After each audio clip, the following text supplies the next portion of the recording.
Ya comenzó oficialmente el periodo para hacer campaña para las próximas elecciones del 11 de abril y en medio de eso, por supuesto, sigue el proceso presidencial por el lado. Van a haber primarias, cómo se va a desarrollar, ya tenemos candidaturas anunciadas prácticamente en todos los partidos. Una de las candidaturas que ya ha sido oficializada es la de la candidata del Partido Socialista, Paula Narváez, quien está junto a nosotros para hablar de esto y otros temas. ¿Cómo está? ¿Cómo está Bárbara? Mucho gusto de saludarla y también a todas las personas que nos escuchan y nos ven a través de MOL TV. Muchas gracias por acompañarnos. Sabemos que la agenda está muy intensa en estos días y por supuesto la primera pregunta es ¿por qué y cómo tomó la decisión de asumir este desafío que no es menor, ser una candidata presidencial? Bueno, la verdad es que fue una invitación bastante inesperada y creo que un factor fundamental fue el origen de esta petición, que fueran mujeres de base, mujeres socialistas y otras independientes, las que se organizaran y pidieran, ¿no es cierto?, por esta vía que hubiese una alternativa de liderazgo femenino al interior del Partido Socialista y que la definición de esa candidatura se hiciera con primarias abiertas y ciudadanas. Claramente esa invitación me hizo pensarlo muy seriamente, porque esto es una decisión de vida, finalmente, ¿no? Pero también tiene que ver con lo que al país le está sucediendo, el momento que estamos viviendo como país, que es de una importante, diría yo, compromiso para que podamos hacernos cargo de las necesidades hoy día tan legítimas que se plantean. Entonces, la verdad es que no hay mucho espacio para decir que no. Los argumentos para decir que no habrían estado muy centrados en una mirada individual y eso me habría costado mucho poderlo sostener en el tiempo. Así es que lo asumí como una tarea colectiva y además con mucha responsabilidad y lo siento como un deber. Esa es la verdad, Bárbara. Es poco habitual que un ex vocero asuma un desafío como esto, dado que en su momento tuvo mucha exposición, se lleva parte importante de lo malo, quizá más que lo bueno. ¿Ese pudo haber sido alguno de los motivos que hacían decir que no o pensarlo por lo menos? O no lo evaluó así? La verdad es que interesante, Bárbara, su análisis, ¿ah? Que no lo había pensado. Me sorprende porque, claro, usted tiene razón. El rol previo de vocera la sitúa a uno en un rol de también de mucha defensa, ¿no es cierto? A la hora del gobierno que le toca ser vocera. Pero no fue un factor que yo haya considerado para nada. Pero me parece interesante su punto de vista, se lo quiero decir. Pero no fue un factor determinante. Más bien, yo creo que, por lo que me han dicho las personas que me han apoyado, es que ese espacio nacional de visibilidad pública y política, de alguna manera también reflejó el cómo yo manejo y entiendo la política, y que yo pareciera ser que para las personas que vieron en mí una alternativa, fue un factor que les ayudó a definir este nombre, a definir mi nombre. Eso es lo que he escuchado. Usted había insistido mucho en un principio en que quería tener una primaria, ojalá abierta, como decía, para ser la candidata del partido, pero finalmente eso no se pudo dar, no hubo otro candidato y los que habían manifestado sus intenciones declinaron. ¿Le complicó eso en algo? ¿O finalmente en las instancias que viene se puede de alguna manera abordar igual? Bueno, yo creo que lo ideal es un escenario de primarias abiertas, porque creo que hay que abrir los partidos políticos también a la participación de las personas que no necesariamente militan. Creo que es un ejercicio relevante para el momento que estamos viviendo de eh, situar a los partidos más cercanos a la ciudadanía. Entonces creo que era un instrumento súper importante. Pero bueno, las circunstancias no se dieron. Sí creo que es importante las sucesivas primarias que pudieran ocurrir a partir de ahora, porque eso también vuelve a instalar este principio básico democrático de que la gente se pronuncie y elija y escoja quién quiere que sea su candidato o candidata. Así que ojalá que eso se dé bien. ¿Mm? Bueno, justamente ustedes están planeando hacer una preprimaria con el partido, con el PPD. También habían invitado al Partido Radical. ¿Le hubiera gustado que se sumaran? Bueno, yo creo que todavía está abierta la invitación, si bien esta es una conversación, Bárbara, que está situada en los partidos, en las dirigencias de los partidos, yo no estoy involucrada directamente en esas conversaciones. sin embargo, las observo con atención. Sí creo que el presidente del Partido Socialista ha sido claro en convocar a un sector amplio, incluso más allá del Partido Radical, a todos quienes se sientan identificados con el socialismo democrático, creo que como núcleo político, por decirlo así. Bueno, definirá cada partido. Los partidos en eso son autónomos para tomar sus decisiones y yo me someteré al escenario que corresponda. Si es con una primaria convencional, estupendo. Si no, hay que ir directamente a la primaria de julio, a la primaria legal, pues así será. No, no hay problema con eso. Todavía está en definición porque además los plazos son muy acotados, esa puede ser una de las dificultades. Hay Claro, un porque calendario tendría, extenso. claro, perdón, porque tendría que ser una primaria que se diese después del 11 de abril, que es la elección, ¿no es cierto?, de las varias elecciones que hay ese día. Tendría que ser entre esa fecha y el 3 de mayo, que es el plazo para inscribir las candidaturas para la primaria legal. Ahora, ¿qué le parece respecto a la primaria también, la legal, por lo menos? ¿Qué tan importante es para usted la unidad? Ese ha sido un tema de debate profundo. Ya lo vimos también para la inscripción de las listas, las candidaturas para este 11 de abril, en las que no lo lograron. ¿Qué tan importante es para ustedes como candidata y eventualmente después en esa misma primaria? Claro, yo no soy ingenua en esto en el sentido de decir que es un camino difícil muchas veces el logro de la unidad, porque hay consideraciones distintas, porque hay análisis, digamos, de cada partido en esto. Sin embargo, mi aproximación a este tema es que el país hoy día, por las necesidades que se presentan de la ciudadanía, eh, hay una demanda por unidad, o sea, la unidad es necesaria para poder hacernos cargo de las necesidades que el país tiene. Nadie por un proyecto, digamos, más particular o más individual va a lograr esa mayoría que le permita gobernar las transformaciones que se necesitan. Entonces, es necesaria la unidad como una condición para lo más importante, que es lograr justamente tener un programa de gobierno que se haga cargo de las demandas de la gente. Yo creo que si ponemos eso al centro de la conversación, debiese eso ser lo que nos guíe, lo que nos estructure, lo que nos ordene. Ojalá que Ese, sea ese el espíritu. ese diagnóstico es más o menos compartido. Nosotros conversamos con gente de todos los sectores de la oposición y Claro, todos están de acuerdo que es necesaria la unidad. Sin embargo, en el momento de algo pasa y no lo logran. claro, por eso yo pienso que si caemos en la trampa de una lógica muy electoralista, por decirlo así, de solo mirar números, creo que nos podemos perder en el camino. ¿M? Entonces hay que seguir. En política esto significa conversar mucho, hoy día virtualmente, tomarse cafecitos o tecitos virtuales para seguir, yo creo que acercándonos cada vez más en un propósito común, pero eso requiere de darse el tiempo y el espacio para ello, respetando, por supuesto, las decisiones de cada partido. Nadie se puede imponer aquí. Uno lo podría ver al revés, quizá. Si es que se mirara solamente en términos electorales, estarían todos en una sola lista. Y eso es lo que le han de alguna manera valorado y criticado al oficialismo, que pese a las diferencias que ellos tienen, sí lo hicieron y sí se pusieron de acuerdo en ir a una sola lista que mejora sus posibilidades electorales. Mejora sus posibilidades electorales, pero aparentemente traiciona sus convicciones. Y eso es delicado, ¿no? En el caso nuestro, fíjese, yo creo que compartimos mucho más convicciones y principios y por eso es que la unidad es más compatible o podría serlo, ¿no? Y por eso mismo, el no haber logrado unidad electoral, en el caso de la Convención Constituyente, sí hay más esperanzas de lograr unidad de propósito una vez electos y electas los convencionales.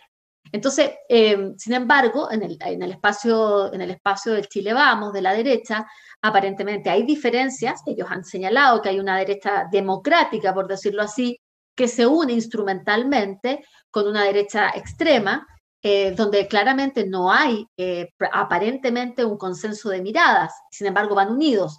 Pareciera ser que es una unidad más bien de carácter instrumental y utilitaria. Críticas que se hacen las mismas hacia el otro lado. Finalmente, quienes renuncian o no, o quienes se puedan unir, va a ser un tema que vamos a ir viendo. Ahora, sin embargo, su nombre, de forma bien sorpresiva, como decía usted en un inicio, ha generado, no sé si un consenso, pero por lo menos ha sido muy bien recibido en todos los sectores, si bien todavía faltan todas las discusiones, los programas de gobierno, al menos a priori suena bastante bien. ¿Usted ha tenido conversaciones con sectores, por ejemplo, del Frente Amplio, del Partido Comunista, de toda la oposición? He tenido algunas conversaciones privadas, sobre todo al inicio, de cuando yo acepté la candidatura. Creo que hoy día es un momento de reflexiones de carácter más, digamos, podríamos decir, de cada partido, de cada instancia, pero siempre hay lazos que se mantienen, siempre hay puentes que se tienden y creo que, y las conversaciones pasan además por distintos lugares, no necesariamente directamente con un candidato o candidata, sino que también por la dirigencia de los partidos. En esto tiene que haber una coherencia. Ahora, no es un ámbito, si bien es cierto, a mí me gusta el diálogo de las ideas y de lo que pensamos para Chile, y ahí yo encuentro mucha sintonía con muchos sectores. eh, Estoy más preocupada en este momento, Bárbara, sin desmerecer que lo otro es importante, pero estoy bien preocupada de hacer un levantamiento de demanda y de opinión de las personas. Yo creo que eso hoy día concentra mi interés porque obviamente voy constatando ideas que yo tengo respecto de que cómo tenemos que enfrentar los próximos 4 años, ¿no es cierto? Pero es importante contrastar eso con el sentir más subjetivo de las personas. En ese sentido, y dado en la fecha que estamos, ya lo decíamos acá hace unas horas de comenzar el periodo para las campañas, ¿cuál va a ser el rol que usted va a jugar? ¿Se la va a jugar? ¿Va a estar en terreno apoyando a los candidatos? ¿Cómo lo ve usted? Apenas la cuarentena en la que estoy acá, fase 1, me permita, si pasamos a otra fase que me permita mayor movilidad, por supuesto que voy a estar mucho más presente y en terreno, porque a pesar de que las plataformas sirven, nada reemplaza el contacto directo, por supuesto sin exponer a nadie, porque estamos en pandemia y hay que seguir cuidándose. Yo este mensaje lo quiero entregar en cada comunicación que tengo, porque es muy importante entender que todavía estamos en pandemia. Y sí, por supuesto que voy a estar durante este tiempo muy activa. Creo que es muy relevante y, como hecho político la convención constituyente y por lo tanto creo que hay que apoyar a los y las candidatas a esa instancia. Por supuesto que también alcaldes y concejales y concejalas, gobernadores y gobernadoras. Es decir, hay que hacer un apoyo de coherencia porque lo que nos estamos jugando es una visión y mirada de país en lo que viene. Y donde el gobierno que se instale, ¿no es cierto?, tiene que ser un gobierno que facilite esta transformación de Chile y que facilite la implementación de la nueva constitución. Entonces, tiene que haber sintonía. Yo ya me he coordinado, por supuesto, con los candidatos y candidatas constituyentes y del resto de las elecciones del Partido Socialista. Hemos tenido reuniones de trabajo, reuniones largas de coincidencia de temas, de priorización de temas. Y bueno, es evidente que dentro de nuestro mundo hay una alta sintonía y por lo tanto el mensaje va a ser un mensaje muy coherente, muy unitario en el sentido de lo que queremos para Chile. Le pregunto además porque vimos que para muchos partidos era muy importante elegir rápidamente su candidato presidencial, justamente pensando en que pudiera apoyar este proceso para el 11 de abril. En el caso de algunos alcaldes, gobernadores, pero sobre todo en la convención, hay harto independientes, gente desconocida, que va a necesitar mucho apoyo de los partidos y de todos quienes puedan darlos a conocer. Absolutamente. Ellos lo piden y yo creo que es recíproco también. Para aquellos que van por primera vez, claro, se requiere de un apoyo y de un soporte. Creo que es muy importante también la irrupción de los y las independientes. Así que uno se pone a disposición de ese proceso y es también una ayuda de ida y vuelta, es recíproca, porque también hay candidatos a alcaldes y concejales que tienen una enorme trayectoria, mucha raigambre en sus territorios y eso obviamente permite amplificar y reproducir el mensaje. Así es que es una ayuda que va de ida y vuelta. Un win-win, podríamos decir. Así es, un win-win, exactamente. ¿Qué le parece todavía que hasta esta altura haya gente que, a propósito de su candidatura, diga que se trató de un dedazo de la presidenta Bachelet? ¿Cómo lo ve usted? Bueno, yo obviamente no comparto esa mirada, entiendo que eso más bien tiene un fin político en el sentido de querer subestimar o desacreditar o descalificar esta opción, ¿no? Lo entiendo así. Y por lo tanto hay que interpretar que en la arena política estas cosas pasan y pasan sobre todo mucho más contra las mujeres, ¿m? Que, no, que de alguna forma nos ven susceptibles de este tipo, comillas, de decisiones externas, ¿no?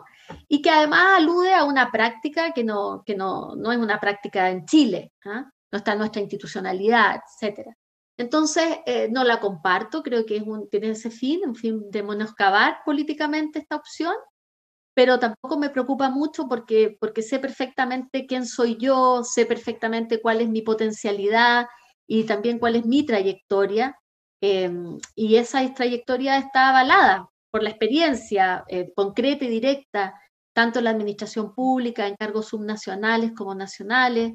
Entonces, bueno, lo tomo, lo interpreto y lo dejo ahí, pero claramente no lo comparto. Otra cosa que se han afirmado es que dentro de la primaria que se podría enfrentar, una de las candidatas es Jimena Rincón, ex ministra, y que tiene varias cosas que son similares o que algunos encuentran que son similares a usted, ex ministra, bacheletista de alguna manera, mujeres de regiones. ¿Cómo lo ve usted? ¿Cuenta que se parecen o Bueno, tiene ahí su factor diferenciador? lo que pasa es que eso es un fenómeno, Bárbara. Usted que es estudiosa de estos temas también coincidirá conmigo que es un tema que se produce con la participación política de las mujeres, que hay un fenómeno que se llama identicidad entre mujeres. Entonces, que es como que una mujer representa a todas las mujeres, pero jamás nos imaginaríamos que un hombre representara a todos los hombres. Entonces, se tiende. Probablemente del hombre podríamos decir que todos son parecidos también, el mismo análisis, todos, no Claro, dos. pero no, porque se dice justamente, o sea, imagínense usted, cuando las mujeres irrumpimos a la política o llegamos a un directorio de una empresa o llegamos, pero ¿qué se quejan si las mujeres ya llegaron? Porque llegó una. Lo que le quiero decir es que hay un fenómeno de tratar de homogeneizarnos, como si fuéramos iguales, cuando cada una tiene su diferencia, su distinción, como lo tiene todo el mundo, toda la humanidad es diferente, ¿no? Lo mismo pasa aquí entre candidatas. Y me parece que entonces es un intento como por reducirnos a ambas, ¿no? Y creo que cada una tiene su aporte que dar, que entregar, muy legítimo, trayectorias diferentes, aspectos que pueden coincidir, porque además hemos estado, digamos, ocupando un espacio político similar, el centro y la izquierda, y hemos sido colegas de un gabinete. Bueno, no alcanzamos a ser colegas porque yo era jefa de gabinete cuando ella era ministra secretaria general de la presidencia, pero por supuesto nos hemos topado con Jimena en una comunidad política, pero que tenemos también culturas políticas distintas. Ella del centro progresista, sin lugar a dudas, y yo desde el socialismo democrático. Ahora, pasando a un tema más complejo que hemos vivido en las últimas horas, ¿qué le parecieron los anuncios del gobierno en materia de vacunación? La vimos en redes sociales, activa, a propósito de este tema. Bueno, dos cosas que Pensando, me parecen. perdón, para precisar, la vacunación en el caso de extranjeros. Pero pongámoslo todo en perspectiva, creo que es importante. Primero, hacer un reconocimiento, como también lo he hecho públicamente, a la provisión de vacunas para el país. Yo creo que eso es una buena noticia y es algo que hay que reconocer. Segundo, reconocer a los y las trabajadoras de la salud, sobre todo el nivel primario de atención, que han hecho una pega extraordinaria vacunando, pero además yo creo que es el punto cúlmine de una ayuda y de un acompañamiento que han hecho los y las trabajadoras de la salud durante toda la pandemia. Y hoy día yo creo que hay que, no sé, qué monumento levantarle, porque vamos a estar en deuda con ellos por mucho tiempo. Dicho eso, creo que es lamentable la decisión tomada por el gobierno de además retroceder en una decisión que ellos ya habían tomado, que era no generar discriminaciones ni distinciones. Había un decreto del Ministerio de Salud, según tengo entendido, ¿no es cierto?, que incorporaba en el plan de vacunación a todos y todas sin ningún tipo de excepción, salvo un orden lógico, que está muy bien, ¿no es cierto?, porque tiene que haber orden. Y que hayan entonces tomado esta decisión y retrocedido y excluir a un grupo importante de personas migrantes es realmente incomprensible. Pero no solo es incomprensible, sino que además es cruel, porque además es atentatorio contra la salud de los propios chilenos. ¿Le Porque parece que si se tú no, improvisó ahí? Porque tal como usted yo, dice, las autoridades habían señalado todos que no había ningún tipo de discriminación en estos efectos, si es que estaban, por ejemplo, en situación irregular los extranjeros en nuestro país. Puede ser una reacción quizá poco pensada a propósito del reportaje en Perú que incitaba a un turismo de vacuna. habría que preguntarle a ellos, Bárbara. Yo no quisiera atribuir sin tener toda la información, pero sí al menos creo que se merece una explicación, porque hay que explicarle a chilenos y chilenas que el que estemos todos vacunados en algún momento es necesario para todos y todas. Es más, un país tan integrado al mundo, va a ser fantástico que estemos inmunizados en Chile, pero también necesitamos que estén inmunizados en los países vecinos, en todas partes, porque nadie está desconectado hoy día. Y por eso que la solidaridad con las vacunas a nivel global ha sido el mensaje de la Organización Mundial de la Salud. No pueden quedar países sin vacunas, porque eso afecta finalmente a todos y todas. Entonces, no se entiende esta decisión y decirle a la gente que es importante que todas las personas migrantes también estén vacunadas en su momento, porque de repente puede llegar el señor joven que reparte algo en el Rappi, siendo una empresa, pudiendo decir otras, ¿no es cierto? Y también necesitamos que ese joven o esa persona esté vacunada, porque llega a mi casa o llega a la casa de mi mamá o llega a la casa de mi vecino o de mi hermano. O sea, entonces creo que es una visión que realmente el gobierno va a tener que explicar y que yo espero pueda resolver y todavía está a tiempo de poder cambiar de decisión también. Bueno, el ministro Alamán ya hizo las declaraciones respecto a que el Ministerio de Salud va a tener que hacer algunas aclaraciones posteriores. De alguna manera, lo más probable es que tengan que dar pie atrás, en parte al menos, o explicar o más instructivos respecto a lo que se señaló ayer y lo que va a tener que ser finalmente, además por las dificultades de implementarlo.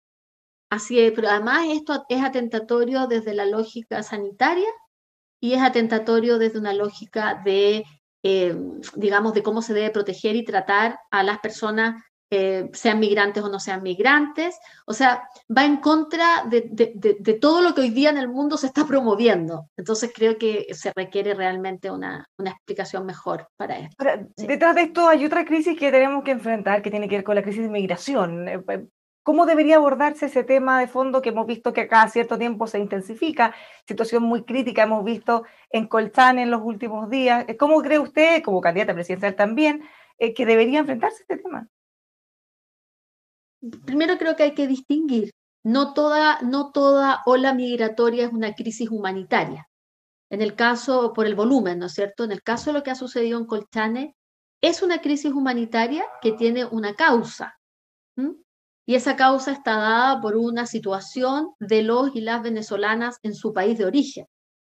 Por lo tanto, desde el punto de vista proactivo y activo, Chile tiene que estar involucrado en los esfuerzos multilaterales por contribuir a una salida pacífica del problema en Venezuela. Esa es una dimensión del problema. Hay otra dimensión que tiene que ver con el impacto directo en nuestro territorio y que está lejos, por supuesto, de construir muros o de construir zanjas como solución, porque eso no es absolutamente atentatorio contra la dignidad humana y contra los derechos humanos de las personas migrantes. Estoy hablando de la crisis humanitaria específicamente, ¿ya? Y por lo tanto creo que tampoco se puede abandonar a una comunidad como Colchane, que además es una comunidad indígena, que reciba de manera casi aislada y solitaria todo el impacto de este flujo migratorio. Entonces hay que ir en ayuda directa al fortalecimiento de esa comunidad desde el punto de vista económico y también a apoyar, por ejemplo, con ACNUR, digamos, organismos internacionales, la instalación de condiciones que permitan a las personas migrantes tener un pasar digno. Eh, eh, es absolutamente necesario, eso se hace en todas partes del mundo, ¿no es cierto? Y luego comenzar con un proceso de análisis de cada situación migratoria y ordenar.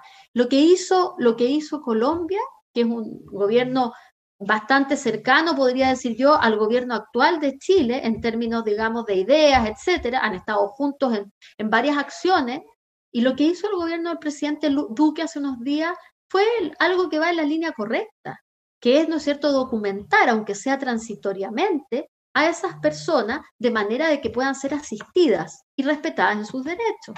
Eso de acuerdo a las condiciones sociales y económicas que el país tiene.